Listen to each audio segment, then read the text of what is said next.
Celtic Stuff Live. Welcome to Celtic Stuff Live on the CLNS Media Network, the leading online provider of audio and video coverage for your Boston Celtics. John, a week ago, you and I were absolutely pumped for opening night. Mm-hmm. And I don't need to break all this down because there's been a lot of conversation, obviously, in the last week, but you know how much I wanted Gordon Hayward in green. And we're talking going back near on 2 years at this point. 2 trade deadlines ago for certain. I'd say probably around early February, middle of January, when it seemed like he might become available and people were looking at getting value on his, expiring deal to be coming up, et cetera, et cetera. And I thought this would be an upgrade over Evan Turner. He could shoot from outside. This would be awesome. I want Gordon Hayward. And really, I never left that train. And then literally 5 minutes into his NBA career with the Celtics, obviously was with the Jazz for several years before that, but 5 minutes. And I literally was in shock. I don't know about you, but I did not see most of that first half. Not that there was much to see. But I didn't see most of that first half because I was just glued to Twitter trying to figure out, well, the picture told 1,000 words, obviously, but trying to figure out just how bad it might be, what they were going to do, how they were going to handle it, and just a complete and utter shock.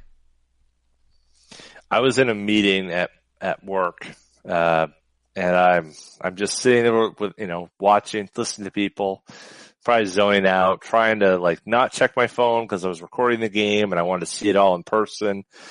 But then my phone just went nuts. It was like boom, boom, boom, boom, boom. And I have an Apple Watch, and so it gives you the little, we were talking about this before the show. It gives you a little bit of, what's going on. And I got a tweet from David Aldridge that said, "Dear God, no." And I'm thinking, oh, that's not good. And then, get well Gordon Hayward. I was like, oh, that's not good. That's really not good.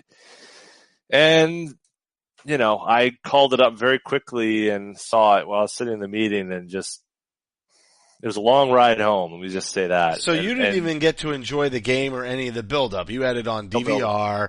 You were going to go home, absorb it, and then you were worried more along the lines of the spoil or the surprise getting spoiled that the Celtics were able to take the first one and Kyrie Irving hits a last-minute shot, which did almost happen anyway. But you were thinking, if anything goes bananas, they're just going to spoil a really awesome win in the new era, and instead you get dragged into the depths. And did you watch the game then when you got home? I watched parts of it. Actually, it ended right after I got home, so I immediately was getting, I knew that they had lost the game. But I started from the beginning and just devastation. It was terrible. And I think so.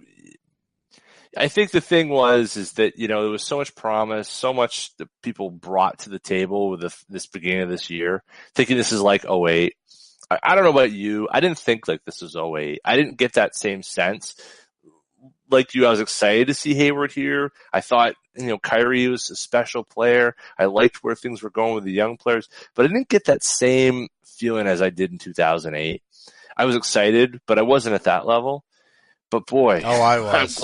I'm glad I wasn't there because it's further to fall. It was a far drop, my friend. I was there. It wasn't the same because it wasn't Kevin Garnett. It's a different cast of characters. There are a lot more Brad Stevens personality type of characters, metered. And what I loved about KG was the energy. So obviously I was super excited. Plus, we had already ridden that train with Paul Pierce. And it's almost like you could compare it to '08 if Isaiah Thomas was still here, because you have this player that you've already identified with. So in that regard, 2 very different seasons. But I do think that I thought this team had a real good shot at getting to the finals. I sincerely believed that.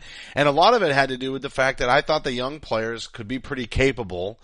If you think about it, just take Kyrie Irving, Gordon Hayward, and Al Horford and put them on the same level as Paul Pierce, KG, and Ray Allen. And I'm not going to say that you have your KG in there. You may not. But I would say that those three players get you pretty close.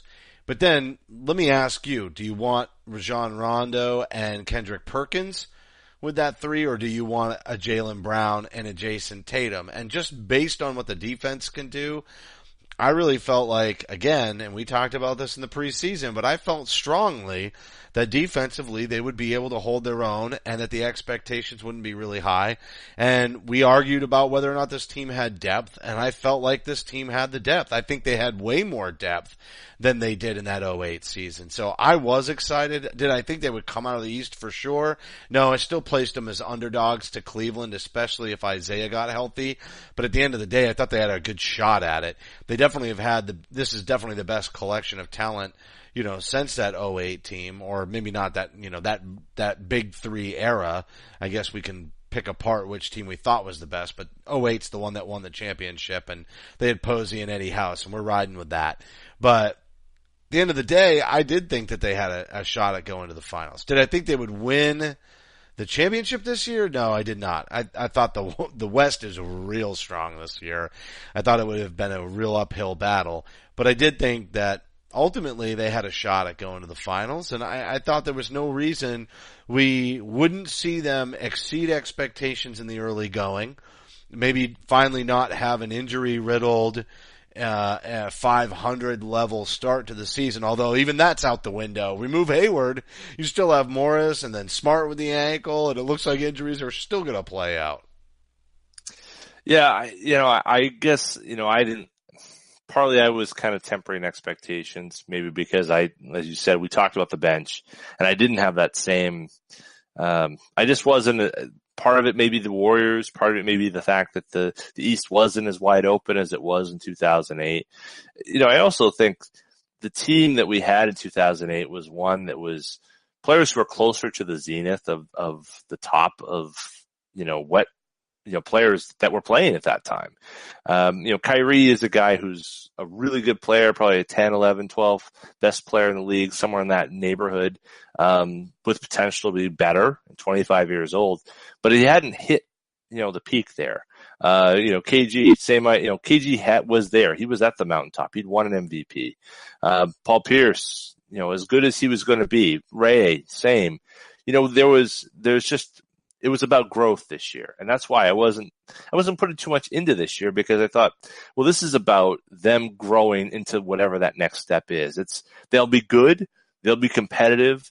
They should go a deep run into the playoffs. But as you said, the West, there's some world beaters over there. And the East is no, easy shakes with LeBron. So between those two things, and I felt, as you said, the bench really wasn't quite there. No, I didn't say that. You said that. I felt like the bench was I think I'm right. there. I think I've been proven right here in the 3 games since that bench isn't ready. Clearly they're not ready. My God. Yeah, but there's a waterfall effect to the Horford injury. Listen, if you remember my argument about the bench, I know it was all predicated on Hayward. So whatever happens from 5 minutes and so many seconds into the season on cannot be used against me. But you were saying that it was Isaiah Thomas. It was like Isaiah Thomas issued, throughout. Basically, is what's the difference with Kyrie? Having one player who can do those things. We've seen here over the last three games, really. The inability for other players to step up, the inability for other players to kind of create those spots. Hayward was supposed to. We had those players last year. That. But we had those players in Jay and Bradley. We don't have those guys right now. We're relying on guys who haven't done it before, and they're having a harder time trying to find their balance. And I think that's okay. But I agree. But it's because of the Hayward injury. It has such a waterfall effect on the rotations and everything else. And then you have Marcus Smart, who's injured, although that's the game they win, right? And so there's a lot to this, but it does substantially impact the team. Real quick, just a reminder, you can follow Celtics Stuff Live on Twitter at CSL_tweet live. Follow me at CSL_Justin. You can follow John Duke at CSL_Duke. The entire CLNS Media Network is at CLNS Media, and the Facebook page, facebook.com/CLNS Download the CLNS Media app for iOS and Android. Simply search CLNS Media in your app marketplace, and the YouTube channel, youtube.com/CLNS Media, for high definition, full length locker room interviews and the Garden Report with Nick Gelso, Jimmy Toscano, Josue Pavone, and Trags. So listen, here's the thing I'm going to throw at you, John. I know we want to talk about the bench and the impact of Hayward and all that, but there was something else that you said about Kyrie Irving, and you placed him in that 10 to 12 range.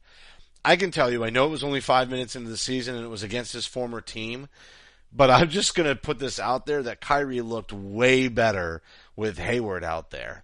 And I think that the loss of Hayward is going to have a pretty dramatic impact on Kyrie Irving.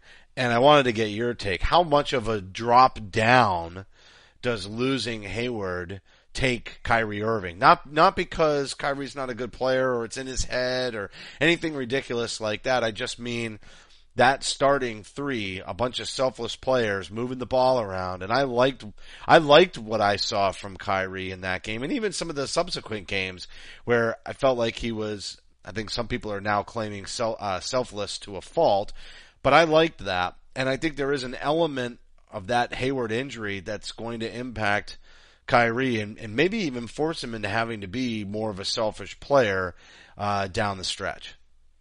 Well, there's no question. You're right that his injury, probably the player that's most negatively impacted is Kyrie. I mean, now it all goes to his shoulders. You're absolutely, I mean, it's no different than last year. Now you have one player, one point guard, who's going to be responsible for doing all those things without any sort of team chemistry, experience by the players he's playing with, experience of players playing together, and everyone in a new system. And you're expecting him to be able to make heads or tails of that, regardless of, without Hayward, they were going to have some of those issues. Now those issues are magnified by 10. And unfortunately, we're in a situation now where they're going to have to just figure it out. Hopefully these few days of vacation from games, but days off. It does make a difference though, right? Because we said that there would be a huge benefit to these younger players being able to get some practices in. That statement has never been truer than now. Absolutely. This is, and they've got a long run here through November. They're going to play a lot of games in the month of November. They need to make hay right now and try to figure it out. They said, I was talking to Steve Bulpett today that they said, Brad was like, this is almost like the second day training camp. They've had to hit the reset button on almost everything.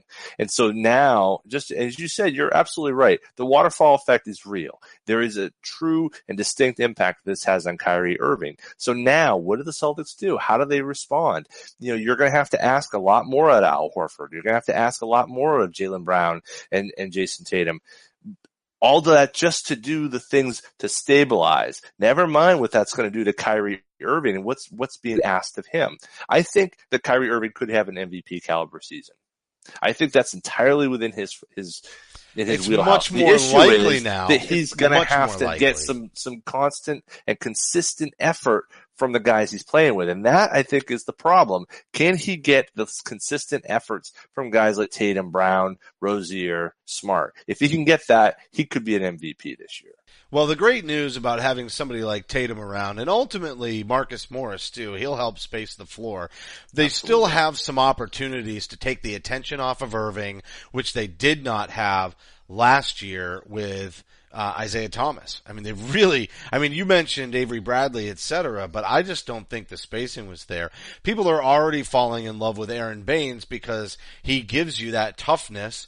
And actually, I would say he gives you more toughness than Amir Johnson did. And I don't mean it like Amir Johnson wasn't a tough player, but I think you know what I'm saying is Amir was more positional and Absolutely. always in the right place. And I think Baines brings that level. I mean, just even look at that Cleveland game. You know, he was all using up his fouls. He was definitely trying to get charges on LeBron James when you just know they're not going your way, buddy.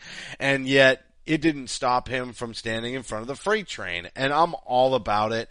I can see why people are loving up on some Aaron Baines. But I guess what I'm getting at, yeah.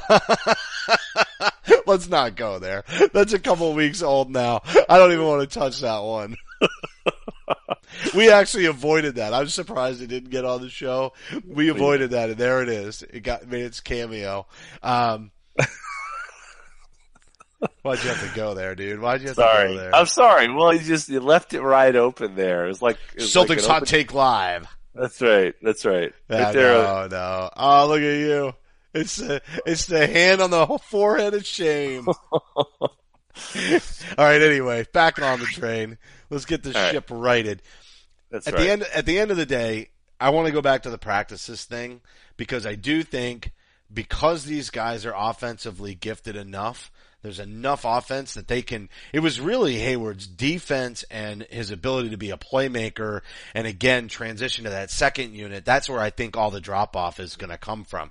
Offensively, there's still going to be plenty of spacing. Now, you mentioned these guys are going to have to come up big. Where they're going to have to come up big is defensively. They need to be able to get stops down the stretch. I think they'll generate offense despite the fact that the 2 losses showed the team unable to knock down the 3-pointers to be able to win it, and the 2 losses. I know they took one, the last game that they played, so now they're 1-2. But look at Jaylen Brown in that game against Cleveland. He had a chance to win it. They were up big, they were riding some momentum. If he had knocked down that first 3-pointer, I'm not talking about the last one, but the first one, that would have made the game very, I won't say out of reach for Cleveland, but very difficult for them to come back. And then, of course, Kyrie Irving misses his shot. Jaylen gets one final chance at it, doesn't knock it down. And even the game against Milwaukee showed the team having the ability. They could be 3-0. I mean, it's not like the losses were miserable losses. I think that's where the practice comes into play. I think if Kyrie Irving still plays selflessly, which I would actually sacrifice a few losses since my 55 win prediction is gone once again. I would say, and I always put that caveat, that big asterisk of if they're healthy, but this was, man, I wish I'd never even said that. I should have just eaten those words in the preseason. But I think with the practices, and I think if Kyrie stays selfless, I think these players are going to grow into the role. And I think it will be better off, even if Hayward doesn't come back, they'll be better off in the postseason for it. I think they will. I think you're right. They will be better off in the postseason for it. They have to grow within that and within what's before them. And, you're looking at players like Tatum, who's never played. He's got 3 games in the NBA in his history. You have Jaylen Brown, who's 1 season plus a few games. Terry Rozier is this wizened veteran with all of 2 years and 3 games under his belt. Still an off guard. No, I don't, yeah. But that's the thing is like they've got to find their spots. And, I think Terry has been outstanding, but all of these guys. He's been playoff Terry to start the season. Absolutely. Someone told him the playoffs started in October instead of in May. And so he's just going along with it, That man saw opportunity.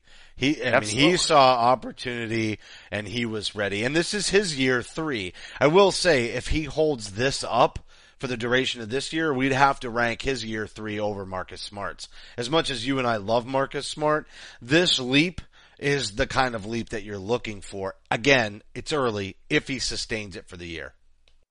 Well, and especially where this is a team, it seems right now, that the issue isn't on the defensive end nearly as much as it is on the offensive end. Trying to figure out where they're going to get the points, I think, is a bigger concern. Defense, I feel like, is going to fall into place. It seems like that, other than the, kind of massive, brain farts, I suppose, that we've seen from guys like Semi Ojeleye and in the game against Milwaukee, where almost on 3 straight trips, he just kind of lost somebody. And it was a purely an inexperience issue. I think those issues are the ones that seem to be, they happen, but it's not what hasn't been fatal for them. Offensively, I think it's been where the problem has been. And that's why I think you're seeing Terry Rozier take a lighter, step into that next role of really being the team's sixth man. He's been the scoring guy off the bench. When with moving Tatum into the starting lineup and having Brown into the starting lineup, where is the scoring going to come from in that second unit? You have to look at a guy, Terry Rozier, to really help to try to keep things going. And, everyone laughs. He's a rebounder, and this is a need for the team, especially at that guard position. We used to see, Rondo actually was a pretty decent rebounder at the guard position. They're going to need that, especially with all of these rotations, et cetera. And we're going to table the next comment I'm going to make about your point about the offense. But even you look at somebody like Tatum for a rookie, they didn't have a shot blocker last year. So now they've got rebounding from the guard position and shot blocking from small forward / power forward position. I guess we're probably going to see Tatum play more power forward, similar to the way that they utilize Brown. And I don't know if that's because it's a simpler role to play defensively for this team in terms of assignments and rotations. I don't really know, but it seems like they like to take players in that rookie year that are long and play them at the 4. Maybe Tatum's 4 forever, never a 3, and that's certainly a possibility too in today's game. But he has been a shot blocker, so 2 major issues from last year, rebounding and shot blocking, 2 young players helping fill that void somewhat. And Tatum, I think that's true. I think Tatum has actually done a pretty good job defensively. I've been impressed with what he's provided on that end. There was no hesitation really in putting Tatum on Giannis the other night. I mean, that was, I thought, pretty crazy to see that. But, they played off of him, put his hands up, tried to use his length to kind of bother passing lanes, which is really what you have to do with Giannis. There was really only one instance I thought where Giannis got the better of him, where Giannis was in the full court and kind of got him turned sideways and drew a foul on him. But other than that, I thought Tatum did a fine job. He's done well enough to kind of solidify his spot and earning of a spot in the starting lineup. I'm not sure offensively in terms of movement and some of those innate things that you need to learn as part of a professional offense, but I think he's done a great job in kind of fitting in. They just need more people more aggressively. It. Absolutely. He needs to be more aggressive, and I know Brad said, stop passing up shots. We want you to take more shots. And I agree with that. If you're talking about somebody who has the natural ability to go out and fill some of that void offensively, maybe it's not how he runs in the offense. He's kind of really still more of an isolation scorer. He doesn't really pass a ton once he's in position to shoot, but I'm okay with that. He is doing exactly what I said was the reason I was drawn to him last January. I said his length and his ability to get a shot off was not just something that was going to play out in college. It was something that I felt certain would work against NBA players, and we have found that is the case. Yes, he's been blocked at the rim, but as far as that mid-range to out beyond the arc, it is exactly what I thought it was. He should shoot more. When he can just elevate straight up, and I'm not talking about layups, I think he's going to run into trouble around the rim still, especially because of size too, positioning and creating space to get it off. But if he can get into a set shot with that high release, and they even sag off of him a little bit, I think he's got a really good shot at filling that void scoring-wise, especially on the second unit. There's no reason that he and Terry can't be the guys out there anchoring the scoring load. And maybe you've got to look to Larkin to provide that ball handling duty if Marcus Smart's going to see more time as the first sub off the bench. I think the more I see it, actually, I think I like the idea of having Tatum in that starting lineup. And the same reason I like having Brown there. It's that, they're allowed to kind of play off of the others, and they're not put into a position where they have to be foisted upon a higher position in the pecking order. I think that's why we see a lot of bench guards that do well, kind of the Lou Williams type, where, look, I'm a veteran. I know what I need to do. I got to score buckets and just get out of my way. It's very easy to do that and do that singularly.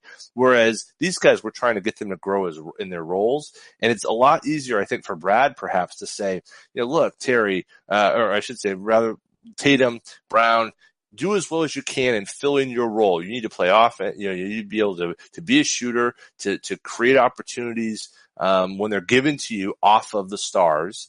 And then defensively, you need to be a solid player. You need to be part of the solution.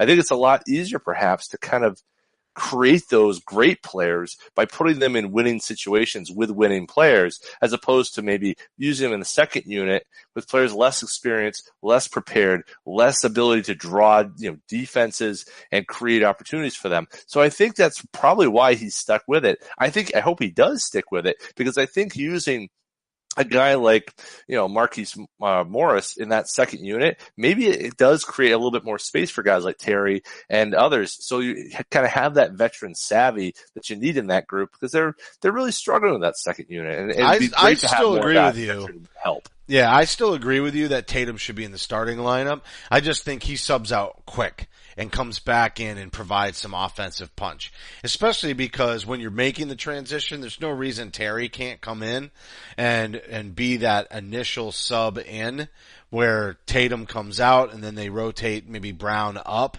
in the line a little bit. So I definitely still agree with you. I like Brown and Tatum in the starting lineup, but I don't see why Tatum can't still provide a decent amount of minutes and scoring out there with that second unit versus a Kyrie Irving. I think Kyrie takes the front end of, that transition. He stays out there the longest, takes most of that middle of the second quarter minutes, early to mid second quarter minutes, and then comes in to finish. And I think Tatum goes out earlier and comes back a little bit earlier, maybe towards the end of the first quarter, very beginning of the second quarter, and plays the entire second quarter. I mean, again, it's always staggered. It's not a wholesale subs. Right. So I can definitely see Tatum still playing a decent amount of time with that second unit. And again, in that same manner with the veterans, just the bench veterans. So what you just mentioned, Baines, Morris, right? And then maybe even a Marcus Smart, who I would still consider to be a veteran, even if offensively we're still waiting on him. But, that group, not all that dissimilar from the starting lineup that way. Well, I think, I think the issue right now is he's got to find out who he is as an NBA player. I think he's got to answer that question before he's ready to say, okay, jump on my back, boys. I'm going to carry you offensively. And I think that's what he would have to do if he's that guy, that scorer in the second unit, kind of coming off first and then really coming back in with that second unit. As you said, at the end of the first quarter. Would you roll with Brown that way then instead and just say slow the game down, attack the rim, and then if he gets into foul trouble, you just change the game plan? Absolutely. I have more confidence in Jaylen in that role right now, just because he's done it and he knows what to do. Ask me again. He has more confidence in his role, period.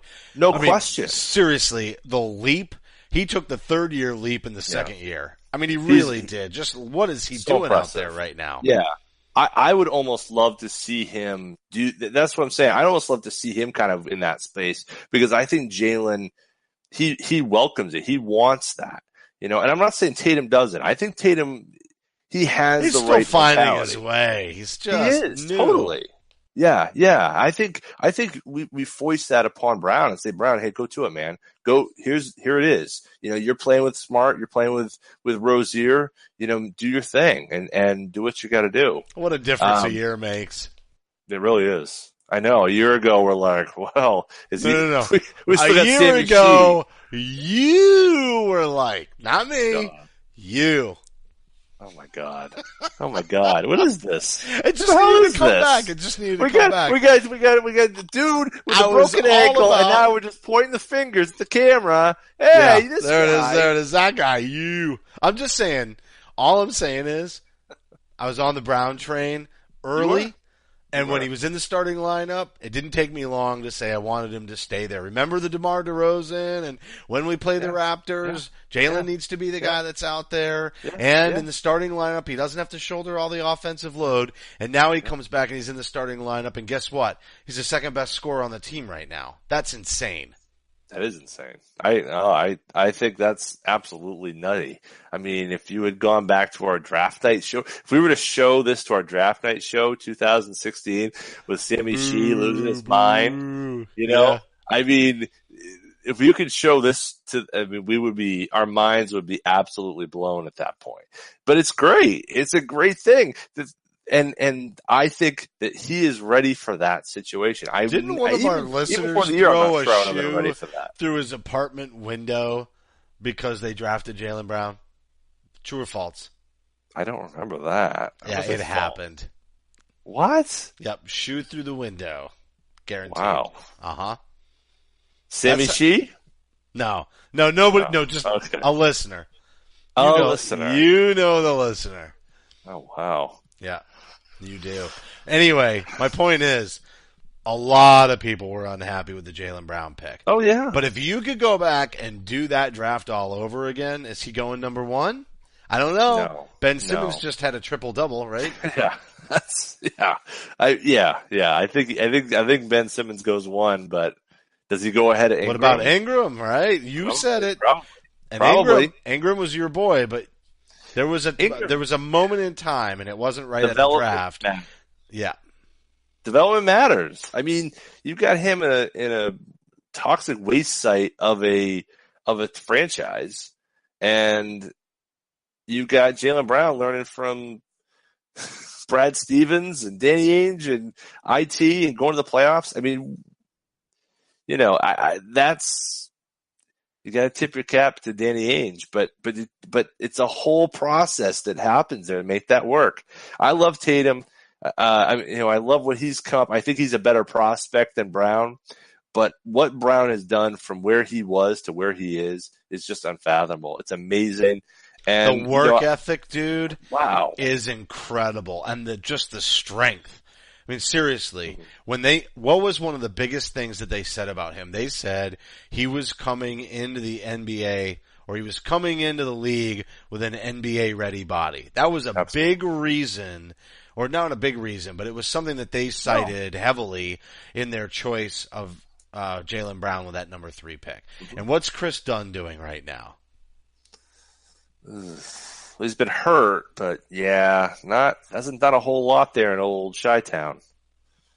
Not much. How's Buddy Hield doing? How's Buddy Hield? Sacktown ain't the best town, you know. Not great. Not great for old Buddy. So Jaylen Brown is now starting for the Celtics and spent a good stint of his rookie year in that same spot. I think you got Jamal Murray. Who was my number 2? That was the other guy I liked. I was all about Jamal Murray. And Simmons. I think those 3 you can feel good about in terms of that top 10. Yeah. What about Marquise Chris? Do you like Marquise Chris? Because he was so young. Know. He was a raw talent. Let's ask Earl Watson what he thinks about Marquise Chris.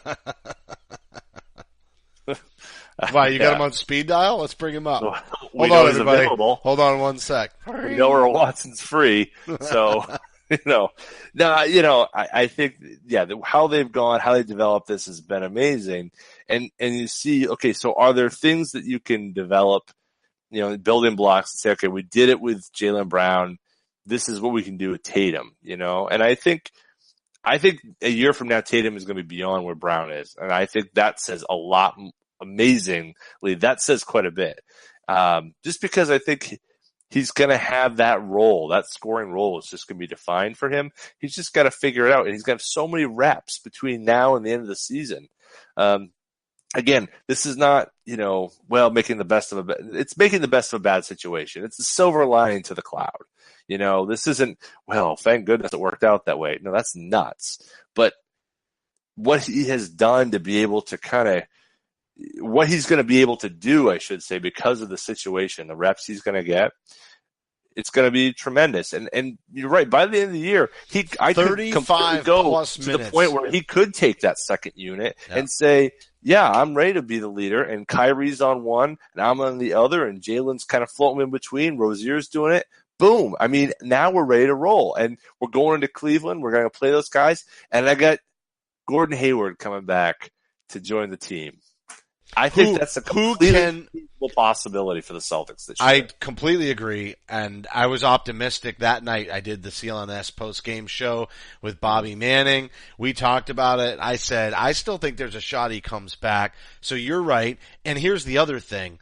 Hayward can come back in seamlessly. I mean, that's just the kind of player he is. He's not going to disrupt what they do. And you have Brown and Tatum that are playing, 35 plus minutes a night right now. Sure, that'll dip a little bit when Morris comes back, but not a ton. So them being thrust into this role, and with all the practice time like we talked about to kick off the show really early on, having that extra practice time, I actually feel pretty good about it. Do they fall down in the standings? Absolutely. They're 1-2 right now, but 2 hard-fought games and 2 very narrow losses when really the worst couldn't have happened. The worst did happen. So with that in mind, here we are. We're looking at the upcoming week. They've got the Knicks. Let's break this down before we wrap.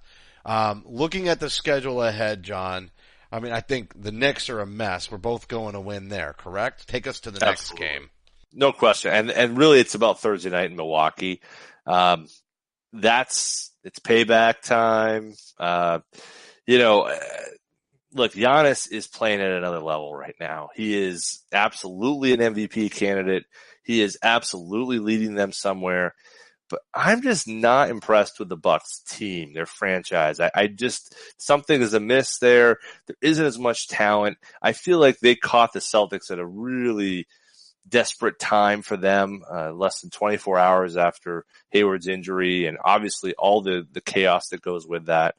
I think the Celtics can get a win in Milwaukee. I know it's not back in the Bird era. That was always a hard place to win, but the Mecca is gone. The Bradley Center, I think they can do this. I think they can get a win in Milwaukee. I think that would send a really good message to the team. Something they need. They need good karma at this point. They need some good energy. And I think that they could get that Thursday night against the Bucks. Yeah, I think the practice time, they probably have prepared for that game, and they did just see them, and they know that I know that they were able to watch a lot of film.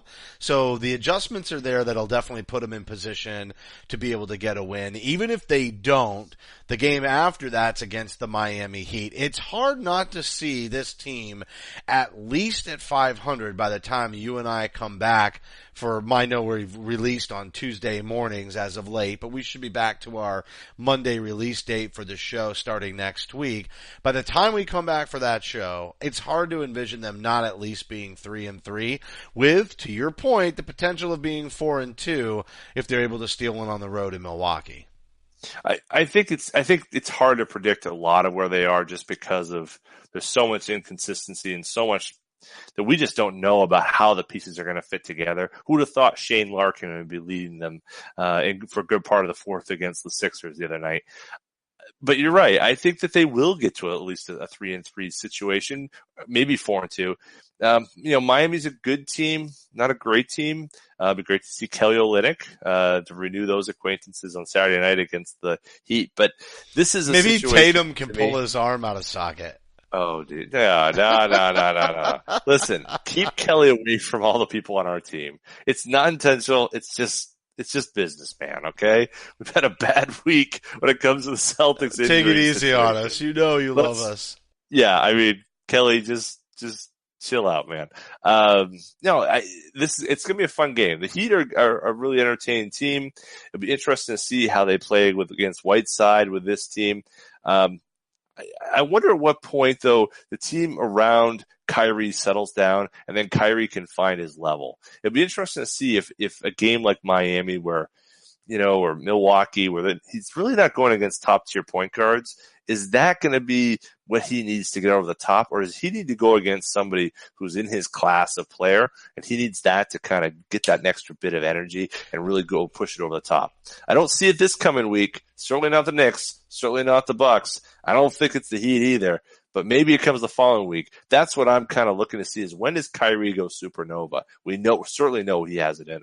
He does, but the problem is that was the big knock on him in Cleveland, right? One of the major reasons for him coming to Boston was getting into Brad Stevens' system and shaking that whole, he's a selfish player. He can't, he doesn't direct the offense, I think that's where a lot of his selfless to a fault And I don't think it's to a fault. I like it. I want him to keep sharing the ball. And, I suppose if they've got to get some wins after a stretch, if it's just not working out, then he needs to take over here and there. But I do like the fact that he's getting other players involved, because I think that's the way that this team wants to play. I think it's the ideal Brad Stevens system. And so I like that he's playing within that system. So yeah, when does he go supernova? If they get hurting, if that New York game is a little too close against a subpar team, I could see him get a win and then start moving in that direction. But I hope he fights the urge enough. Not enough that they start piling up losses, but I hope he fights the urge enough that he starts to get somebody else to really be able to step up into some sort of a closer role alongside him. The worst thing would be to allow opposing defenses to just game plan for Kyrie.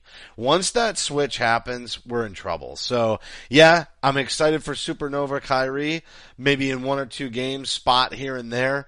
But if it starts to become a pattern, I'm going to be really concerned about the prospects for this team, especially record-wise, and definitely if Hayward doesn't come back. It's important other players step up. It's important that Kyrie shows the patience to allow that to happen. I don't think, right now he's averaging 19 field goal attempts per game. I don't think that that's too much. And I think you can be an efficient yet dynamic scorer. And I think that's what I'm really talking about. Is it's not so much taking the Kobe, 35 shots, I don't think that that's what I'm talking about. It's just as much as maybe more efficient, being able to get more points on less shots. I think he's shooting the right amount of number of shots, and 20, 25, that's a good number of shots. That's not, insignificant number, but it seems like a lot of them are forced. A lot of them are in bad situations. And I think that's just a function of not being meshed as a team, not having teammates who know where to move and how to cut together and how to move together. And I think that will resolve itself. What I'm wondering is, when are all the pieces going to kind of come together? Kyrie can do what he does, but do it in the flow of what Brad Stevens is pulling together. It's not an easy thing. IT did not come together, yesterday. This took time. It took, 2.5 years of IT being IT to really go to where he was. It'll be February. It's hard to expect that of Kyrie, but he has it in him. We all know he does. It's just a question of when, not if. The whole team coming together, it'll be February. I think Kyrie by the holidays will know where he's at and where he thinks his team is at. But for all the pieces to slot in, it's going to be pretty close to the All-Star break before we really see that consistency and some of the younger players start to click. Remember Jaylen Brown? That's kind of when it happened for him. It helps to get minutes, and so maybe Tatum comes along a little bit more quickly, but with the youth on the bench and so many of them being rookies, and, unfortunately we don't have enough time to talk about Jabari Bird, but we'll get to him next week. I'm sure he's sticking with the club, and there'll be ample opportunity for us to talk about him as well.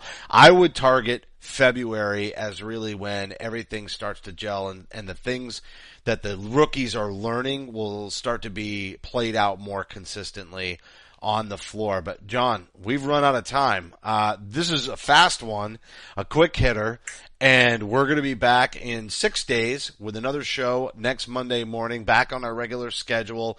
So everybody be on the lookout for that. And at least we'll have a few more games, so we'll get a chance to see if these guys are coming together or not. Maybe they'll meet or exceed my February deadline on that. But just a reminder, the broadcast will be available on demand on the CLNS Media mobile app. And don't forget, follow us on Twitter at CSL_Justin and at CSL_Duke. A heartfelt thank you to everybody for tuning in. And remember that you can help support the show by subscribing to Celtic Stuff Live on iTunes and Stitcher. We'd love it if you gave us a rating and a review, because your feedback is important to the show. And a quick reminder that this is the best show in the world. That's right. For staff writer Samuel Elias, executive producer Larry H. Russell, the founder of CLNS Media, Nick Gelso, and my co-host John Duke, I'm Justin Poulin. Thank you for listening to this week's edition of Celtic Stuff Live.